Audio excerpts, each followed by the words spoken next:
ločujem odpadke, ugotovila sem, da imam manj dela. Manjkrat je treba nesti smeti in besna sem, če kdo kaj narobe vrže kam.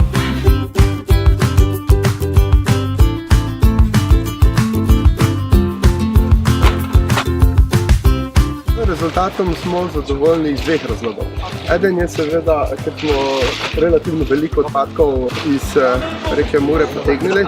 Še pomembneje pa je, da jih ni več. Veseli nas, da je reka Mura relativno čista in veseli nas, da smo pa seveda s to akcijo tudi prispevali še dodatno k temu, da bo bolj čista in se zahvaljujemo Sparu za pobudo.